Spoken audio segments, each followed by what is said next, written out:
What's good, everyone? Today we're here for the round 24 AFL footy tips, the final round of the home and away season before we obviously do the finals. So for those wondering, are we doing the finals predictions as well? And it's going to be a big round, not just tipping wise, but just in general. We've probably got only 9 teams now left in the hunt for finals. Collingwood, you're not making it. Like, don't even pretend you've got a chance. Now later on in this video, as promised for a previous punishment, I'll be getting my sister to do my tips for the final round. However, still like normal, I'll be previewing all the games, going through the rounds and going through who I'd actually originally tip, as well as the big calls, but obviously then my sister has the final say, so hopefully she doesn't mess me up too much. Round 23, as you can see, I ended up getting a 4 out of 9. If you remembered, I went for a few ballsy tips. I wanted to go, safe is kind of boring, and I figured, there'd be a chance of a few upsets, and it didn't start great for me, unfortunately. I went the Bombers on the Friday night, I was there, and let's be honest with you, the Bombers were deplorable after half-time. Then also on the Saturday, as you can see right here, I went with the Suns, like most people did. I actually originally clicked the Ds, but changed it last minute. I'm like, oh, why did I accidentally go the Ds? And I probably should have just stuck with it because the Ds were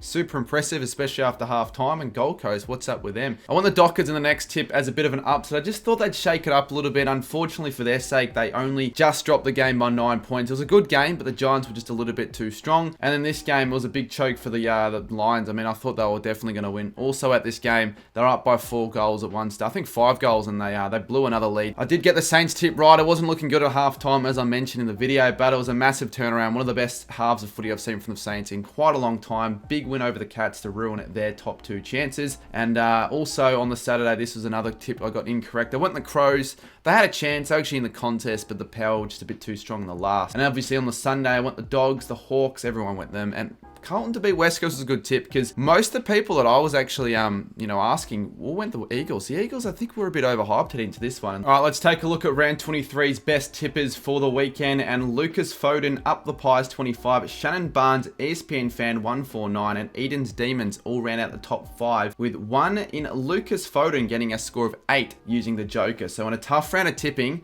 that is one of the better scores I've seen in quite some time. No one got a perfect score. Cooper G, is it Cooper Gresh? Not sure, probably not. He got a score of 8 out of 7. Georgia 514, she got 8 as well as ESPN Fan, Hopper23, and Jacob with a few numbers that I won't be reading there, also with an 8. With a total score, as you can see, the top 5 stays pretty similar to last week. Pat Cross Dogs with a 151. Rort Wasp gets a 6 and moves to second with 150.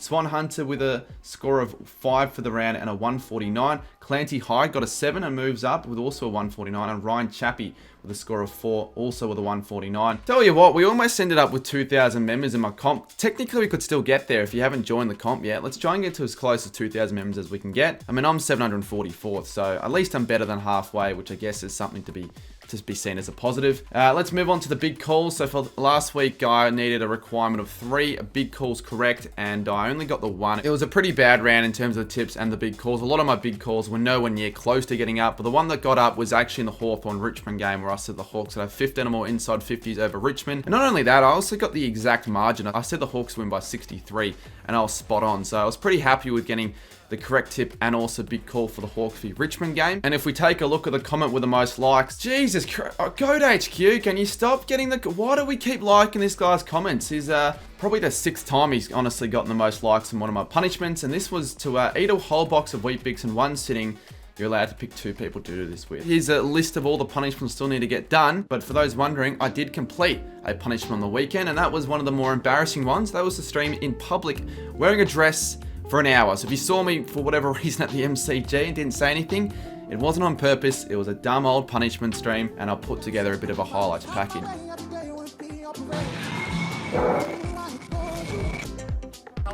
I don't know. I think we've got some nice attire, both of us.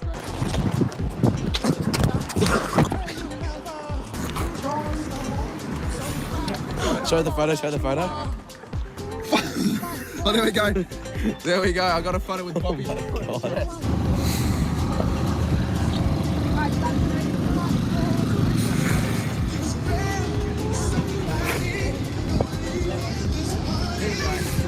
Yes, obviously embarrassing. We can move on with that. I'm not doing anything like that again. So don't comment anything remotely similar. That ain't happening. On the topic of big calls and tips and all that, obviously we do have the form that we get you guys to submit your own predictions and big calls. So we'll go through the best ones for each week, and we'll continue it for the rest of the season. So the link's in the description.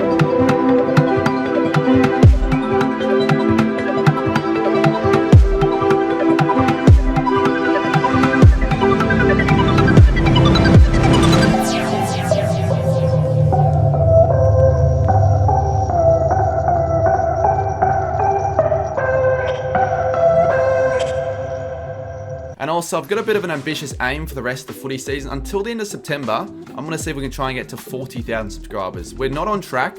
We probably won't get there, but only you guys could be the people that can help out. All right, so with the games, we start on the Friday night, and unfortunately, you'd want the Friday game to be a bit more meaningful than what it is, but it's between Collingwood and Melbourne, and it's probably not a game that will have any implications after Carlton's win against West Coast. So this will be the last time we preview Collingwood or Melbourne in my tipping video, and both sides would be quite happy with their performances on the weekend. I mean, the Pies, I'd argue they had one of their best wins all season, and you could say the same for Melbourne as well. Brisbane looked like they were going to run away with a 10-goal win early on. They kicked the first 4 goals. We're up by 5 goals at one stage. Collingwood had a really good second quarter, actually, to reduce the margin by 5. You just had a feeling the Lions would hold on, but that wasn't the case, and the Pies came back. When I checked the results at the Saints-Geelong game, I was shocked to see they got up by 1 with a late game winner with a couple of minutes to go to Bo McCreary. Melbourne, yeah, credit to them. I honestly didn't see it coming. I thought that at their best, maybe they could pull off an upset win. But winning like that, let's be honest, no one saw it coming. But yeah, it was a massive upset. And the way they won it, especially in that last quarter, kicking 7 goals to 1, they just smashed the Suns. And it was shocking to see, really, the Suns' lack of pressure. Viney had an incredible game. He seems to be back. If he can continue playing like that, it will be very helpful for Melbourne next season. Because, look, they're not looking like they're in the best position at the moment. Langdon as well, credit to him. But in terms of my tip for this game, despite both sides being out of the finals race, I just feel like Collingwood have been better probably all year, and also in the last month. I just think I can trust them a little bit more. And with Melbourne, I'm not too sure if that game last week was a blip in the radar. I'm going to say the Pies win it, but it'll be a pretty good contest. I say the Pies by 9 points with Nick Dacos to have a lazy 35 more disposals is my big call. Next up, we have at GMHBA Stadium, Geelong take on West Coast. Now, technically, this result is quite important when it comes to the finals race, especially with Geelong and their top 4 chances, but that would be if they lose this game, and it's just not going to happen. They're not going to lose against West Coast. I couldn't see a world where the Eagles not just win, but even come close to the Cats. I mean, last week, yes, I know they had a big blunder against the Saints. They were up by 33 points. It seemed like they were going to run away with a big win, but they just dropped. They couldn't handle the Saints running pressure in the second half. Their defensive structure and all that really was opened up. So it's a bit of a concern heading into finals for that to happen. But I feel like they're going to be really angry after last week and would want a big response. West Coast, I mean, the Cats were bad for 2 quarters. The Eagles were bad for 4 quarters against basically a VFL side in Carlton. This was a game where I expected a lot more from West Coast. I thought they'd get up for the occasion. They knew that they had a big chance against a Carlton side without much of their list. And they just weren't able to move the ball freely enough. Carlton just seemed to want it a whole lot more. And it's disappointing. What could the result be here at GMHBA? Because we all know West Coast, they're garbage at GMHBA. They regularly lose, at this stadium by 13, 14 plus goals. Cats will need the percentage because they still could make top 2, actually, if you think about it with some of the other results. If they get a big win here, who knows? And I think they're going to want to. I'm going to tip my biggest margin for the entire season. I'm going to say the Cats win by 122 points. They'll obliterate West Coast from start to finish. And a big call that Cats score 80 or more points in any half. And also on the Saturday, we have at 2:10 p.m. at the MCG, Richmond take on Gold Coast. This could be a decent game of footy possibly for the last round. Both sides have nothing to play for. Richmond could still technically avoid the wooden spoon here if they do get a win, and they'd want to at least end the season on a bit of a high. It's just been that sort of year where the Tigers really just wanted to end as soon as they possibly can. With all their injuries and all the adversities they've been through, it just hasn't been the year for Richmond with just the 2 wins that they've seen. So maybe they can win this game. I'm not too sure. I mean, they have a chance against the Suns. A Suns side that just can't play away from home. They're really dreadful, and they were extremely dreadful against the Ds, especially after half-time. Just leaking so many goals that last quarter especially, that I just kept seeing the margin blow out on my phone. I'm like, what is going on here? Gold Coast, I thought they were actually a strong side at home, and it's looking quite likely now that they'll be probably finishing 14th at the end of the season, given at one stage, 3 weeks ago, they were in a good position to maybe make the 8. So just always falling off end of the season for the Suns. Another really big disappointment for them given their season and their easy fixture that they had. It's a hard one to tip here. I feel like the Suns, though, they should account for Richmond. I could see them winning by a lot if they really want to. Not really a lot of positives, though, this season for the Suns in another disappointing finish, but I'm going to say the Suns by 16. And a big call will be that they have a 7+ goal quarter. Next up, Hawthorn and North Melbourne face off at UTAS Saturday, 4:35 p.m. And now, technically, it is a meaningful game here. Let's just say Hawthorn do drop this game for whatever reason. It throws another big spanner in the works in terms of the finals race. It would certainly help out Freo, but let's be honest with you, you just couldn't really see a world where the Roos even come close. You wouldn't think like West Coast with Geelong, considering Hawthorn, they've just been in some tremendous form. They've been obliterating every opposition they seem to come across as of late. They've been smashing teams like Carlton, Adelaide, Collingwood, Richmond last week, and against North Melbourne, the side currently bottom 2 on the ladder, and after their performance against the Dogs, you'd think the same thing happens. Can you even give North any chance here, especially after last week? They got embarrassed against the Bulldogs, especially after quarter time. They were torn apart, couldn't get anything going, couldn't compete, couldn't defend, and Sam Darcy literally outscored North Melbourne, and he's, played 20 games of footy. But Hawthorn as well, I think they're just going to continue their really impressive form. And it's at UTAS also. They haven't lost a game yet at UTAS, and I think it's certainly going to continue here. They smashed the Tigers last week. That big first quarter, that was what it was set up with. I think they started 57-6. So North are just about $10 to win. I really don't give them much of a chance. I think they'll be competitive actually for bits and pieces, but Hawthorn win the game by 47 points.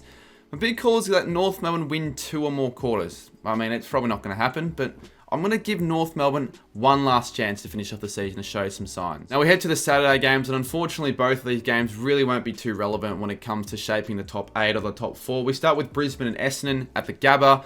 Now Brisbane, unfortunately for them, they had 2 consecutive games in a row when they're up by 30 points, but in both games blew the leads, and that'll now cost them a top 4 spot. They're going to be relying on the game before for West Coast to beat Geelong, and when you're relying on that to happen, you may as well just, wrap it up. Brisbane will be furious about that, considering they were in some really good form. They should have at least won one of those games, and now they're going to make, the chance of winning a flag here a lot more tougher, because they're going to have to do it the hard way. And Essendon, their chance of winning this game, you would think would be quite slim, especially given their recent performances. I mean, last week I gave them one last bit of faith to get over the line, and they looked like they were possibly going to do it at halftime against the Swans. They were dominating for most of the game. I felt like they just couldn't take their chances well enough, and they probably should have been up by 4 goals. We're dominating possessions, inside 50s, and then after halftime, it was a typical Essendon performance. They shut the bed really, and Sydney looked way too in control, and it was a disappointing game for Essendon, and that's their season done. Hopefully, at least for Essendon's sake, they didn't play Heppel last week.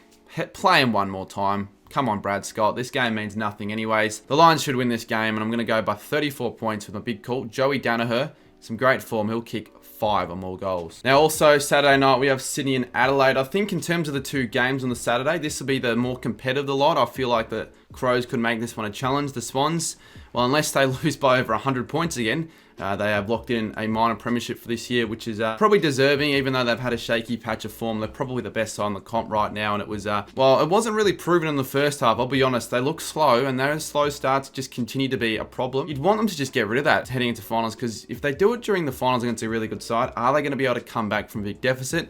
It didn't matter though against Essendon, because Essendon just couldn't take their chance, and they looked way too clinical after half time. They didn't have Warner, but it seemed to be no worries. Heaney once again, provided the goods, and I thought Parker played a good game, kicking 3 goals as well. Adelaide, I don't know. It's a weird season for the Crows. I'll be bitterly disappointed with the season, given their optimism heading into this season. I had them 3rd. They're definitely going to finish in the bottom 4 now, but I thought they were all right in the showdown against the Power. You can't fault their efforts. It was a dirty day for them, considering, obviously what happened with Rankin, and then obviously with Rochelle, what he said pre-game. He's probably going to be the most hated man in South Australia right now. I wouldn't want to be Josh Rochelle right now. Rankin won't be playing next week, so I'm hoping that for Adelaide's sake, they can just finish on a high, try and give it their all. But I think that this will be an entertaining game. The Crows will take it up. Probably going to be high scoring, but I think the Swans, by 19 points, I'll say. And I think my big call, Heaney kicks 2 or more goals in any quarter. All right, now let's head to the Sunday games. And this is what everyone's been waiting for, really. A big day of footy on the Sunday. And we start with the Bulldogs and the Giants. A massive game now. People wondering why it's 12:30. I mean, it makes sense fixturing-wise. You can't have a Mars Stadium game played later in the day due to the poor lighting that they would have. But also, you want to have every game on its own individual time slot. So for the people watching home, they can watch every game in its entirety. We have 3 crackers, but the first one with the Bulldogs and the Giants. This one has major top 8 and also major top 2 implications. If the Dogs lose this game, then there's a chance they can drop out the 8, and they don't deserve to. They definitely deserve to play finals given their form. I mean, they've been poor at the Adelaide Oval, but that's been about it. They looked really, really good against North Melbourne. They just kept on repeating inside 50, scoring shots. It probably should have been by over 100, but I'll be honest with you, all of that is completely worthless if they can't get a win here against the Giants. No guarantee at all, considering the Giants' form. They haven't dropped a game in 7 weeks, and look at the odds. They're $2.75 to win. I feel like that's crazy considering there's 7 wins in a row, and last year at Mars Stadium against the Dogs, they won in a comeback game, so they're capable of winning at any stadium, the Giants. We know that from last year, and once again, they're heading into finals in some really good form. They're locked in.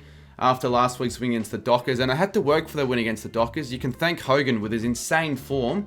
He's kicked like 31 goals in like 7 games, something crazy like that. Another 6 goals on the weekend. He was once again saving the day for them. I am leaning towards the Dogs, considering it's at Mars, and I feel like their best has been better than the Giants' best in the last 6 weeks, even though the Giants have been in some better form. And because it's at Mars, they'll have the home fans by their side heading into the final game. And I just feel like it's such an important game for the Bulldogs that I'm going to have to tip them, but I'm only going to be tipping them by 1 point, and I'm going to say there'll be 9 or more lead changes during the game. Now, another massive game on the Sunday. We have Carlton take on St Kilda. The Blues, if they win this game, it's a lock-in for a spot in the top 8.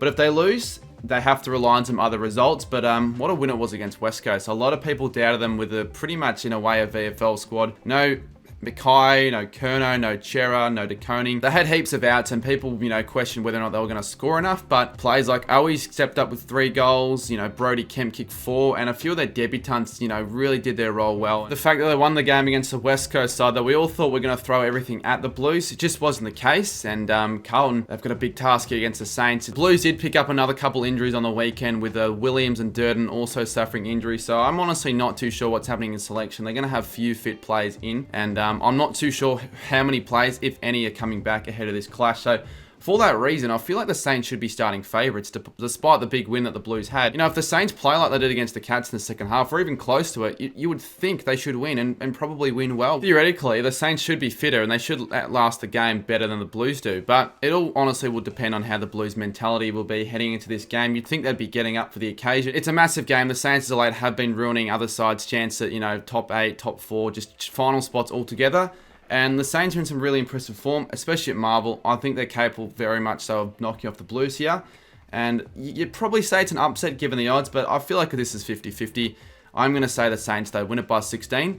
And I think the Saints lead for 80% or more of the game as my big call. And we finish off with the last game, Freo and Port Adelaide. We've saved the best for last, and it was really great fixturing from the AFL for them to predict that these would be the best games to finish the round, and they will be, you would hope. Hopefully either the Saints or the Giants win, so this game means a whole lot more for Freo's sakes, because a win here, probably if they win, they do finish finals. And for Port Adelaide as well, it's important for them because it could, make or break their chance of, playing a home qualifying final. So it's a big game. It is quite insane for Freo's sake, considering, 3 weeks ago, they were basically locked in the top 8, and now probably won't make it at this rate. They're looking like they're more likely not make it than making it. They've been in winnable positions in all 3 of those games as well. Even the Giants game, just Jesse Hogan was just a bit too big of a factor for them, especially in that last quarter.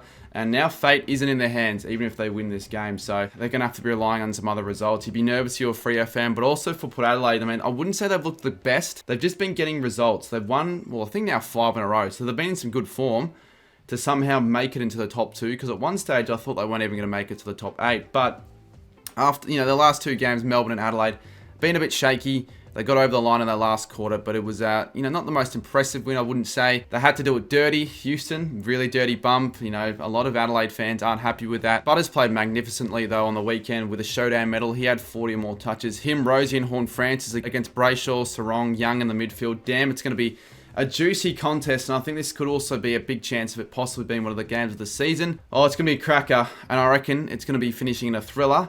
For Freo's sake, Freo win by 3. And according to my own predictions, it means that the Dockers do enough to finish in the top 8. A big call will be the Dockers win after trailing at 3/4 time. But now we're going to have a look to see how my sister reckons the predictions will go. And those will ultimately be my tips for the round to see if the Dockers still end up making the 8. Alright, so I finished my tips, and now we're going to get you to actually do them for me. So just do a tip and margin. At least try. I know you don't know as much, but at least don't purposely do the really crap tips. So Melbourne, Collingwood. Melbourne, Collingwood. We'll go Collingwood by 7. Not too bad. Geelong, West Coast. Well, obviously Geelong. 22. 22 points. The margins don't really matter too much. It's more the tip. Richmond, Gold Coast. Gold Coast. Yep. By, 5. Hawthorn, North Melbourne. Hawthorn. 24. Yeah, I'm not going to show you the ladder percentages for the next few because I feel like you're just going to tip all the favourites, which I don't blame you. Alright, Brisbane, Essendon at the Gabba. Essendon. Yep, that's why. Alright, how many points? 6. Damn it, I should have just shown up. I should have just shown the bloody ladder there. Sydney, Adelaide at the SCG. Sydney. I know Sydney's first. By 12. All close. Alright, this is the Sunday game. This is going to make or break what the final ladder will be. The Bulldogs or the Giants? 4. 4 points. Carlton St Kilda. Carlton. Oh, I thought you'd actually get the Saints. How many points? 8. Well, 8. Bad. Not against Carlton. We'll be playing bad. And then Freo v Port Adelaide. Freo by 9. All right. Well, there you go. Whoever commented that, that's the punishment. You can leave now. Someone comment that. Yeah, that's their punishment. You can scurry along. Not needed anymore. So if it wasn't for me showing the actual ladder, I reckon there would have been a few more tips that would have been messed up. So I'm actually not tipping the teams I went for. Most of them, yes. So that's a 7 out of 9 on what I thought was going to happen. But I saw Blaze do this. I thought it was pretty cool, actually. So this is the ladder that would have been if I did my actual tips. But this is the ladder that would have been if we include my sister's tips. So I'll leave it there, guys. I hope you guys enjoyed the video. That's my final week of the tips. We'll see you soon in my next video. Thanks for watching, and we'll see you soon.